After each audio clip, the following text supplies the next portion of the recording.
Hello बच्चों, welcome to online class. आज की क्लास में मैं आपको गद्यांश और पद्यांश के बारे में बताऊंगी। ठीक है, जैसे कि ये आपका सुभाषितानी का श्लोक है। श्लोक के द्वारा कुछ प्रश्न पूछे जाएंगे आपको और इसी में से आपको उत्तर बताना है। ठीक है, तो इस तरह के प्रश्नों को गद्यांश, और जब पाठ में से आते हैं तो उन्हें पद्यांश। इस तरह से गद्य और पद्य दोनों के प्रश्न आपके पाठ में से पूछे जाते हैं।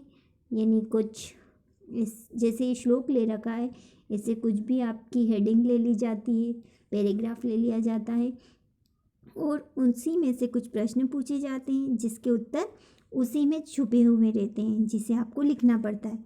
तो पहले मैं श्लोक को आपको पढ़कर बताती हूँ, फिर मैं इनके प्रश्नों को उत्तर को कैसे लिखना है वो भी समझा दूँगी। तो आप पहले श्लोक को ध्यान से सुनिए।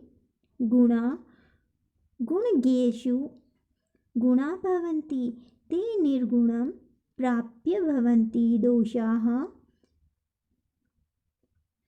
सुस्वादुतोयाः प्रभवन्ति नदः समुद्रमाशाध भवन्ते पेयाः।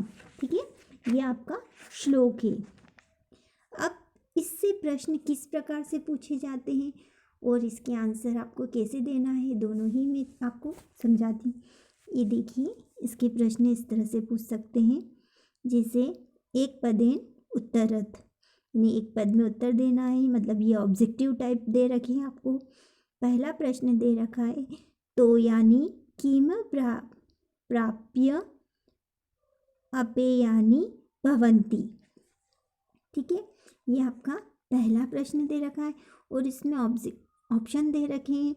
गुण ज्ञान निर्गुणात नदी समुद्रम। ठीक है, यानी आपको इसमें पूछा है, प्रश्न में पूछा है ना, कि समुद्र में मिलकर ये पानी कहाँ पर मिलता है ना, ना पीने योग्य पानी कहाँ बन जाता है। तो गुण ज्ञान में बनता है, निर्गुण में बनता है, नदी में बनता है या समुद्र में बनता है। तो श्लोक में बताया गया है कि समुद्र में जाकर पानी जो है न पीने योग्य बन जाता है। तो इसका सही आंसर होगा समुद्रम। सेकंड में आपको दे रखा है गुण केषु गुणाः भवन्ति। गुणाः केषु गुणाः भवन्ति, तो ऑप्शन है गुण ज्ञानेषु अगुणेषु अगुणेज्ञेषु निर्गुणेषु सगुणेषु। तो इसका उत्तर होगा गुण ज्ञेषु, यानी क नंबर का जो है, जो आपके सही उत्तर है वही आपको नंबर डालना, यानी क है, दूसरे का क है तो आपको पूरा दूसरे नंबर का क लिखना है और पूरा उत्तर लिखना है गुण ज्ञेषु, इस तरह से। अगला आप देखिए, पूर्व वाक्येन उत्तरत, यानी पूर्व वाक्य में आपको उत्तर देना है ना, पूरी तरह से। जैसे प्रश्न पूछा है आपका, गुणाः कदा दोषाः भवन्ति। गुण कब दोष बन जाता है, तो हमने श्लोक में पढ़ा था, गुणा निर्गुणम प्राप्य दोषा भवन्ति। ठीक है, अगला प्रश्न है आपका, गुणहीनम इति स्थाने किम पदम अत्र प्रयुक्तम। गुणहीनम, इसका जो है आपको पद पूछा है, तो गुण का विपरीत गुणहीनम, तो निर्गुणम, इसका जो होगा निर्गुणम। ठीक है, अगला है आपको दे रखा, ते निर्गुणं प्राप्य इति पद्यांसे ते इति सर्वनाम पदम केभ्यः प्रयुक्तम।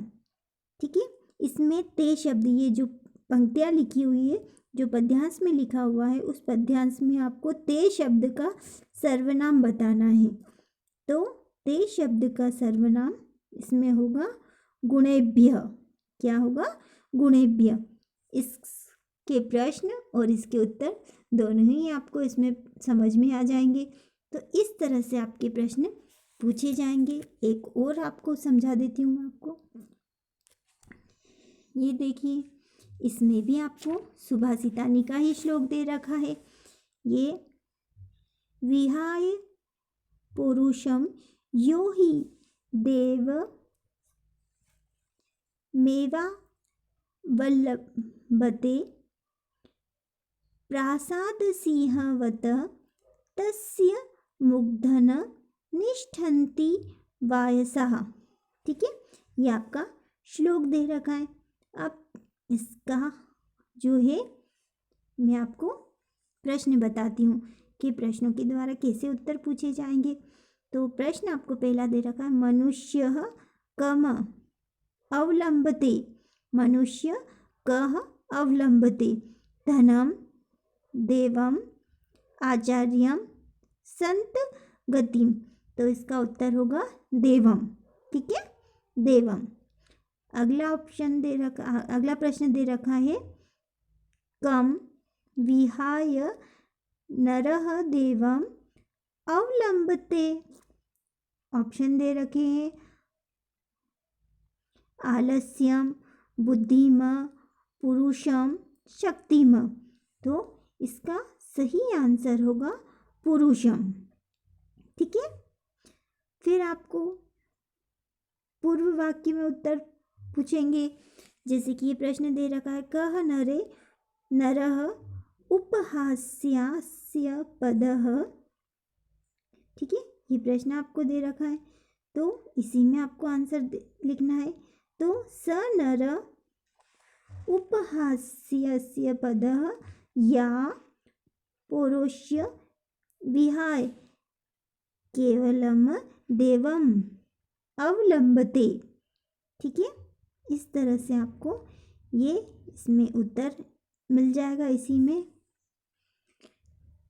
आपको इस श्लोक के साथ मैंने इसके अर्थ भी बता रखा है, ताकि आपको अर्थ के द्वारा ये श्लोक समझ में भी आ जाए और इन प्रश्नों के आंसर भी आपको अच्छे से समझ में आ जाए। अगला प्रश्न आपको दे रखा है, काकाः इत्यर्थे किम पदम अत्र प्रयुक्तम। तो इसका अर्थ होगा काकः। काकः का वायसा। ठीक है, पद पूछा है तो वायसा। फिर अगला दे रखा है, तिष्ठन्ति इति क्रियापदस्य कृतपदम किम। इसका तिष्ठन्ति का क्रियापद पूछा है, तो इसका क्रियापद होगा वायसः। मतलब इसमें आपको 2 व्याकरण संबंधी प्रश्न भी पूछे गए हैं। ठीक है, तो इस तरह से आप इसका रिवीजन कर लीजिएगा। ओके।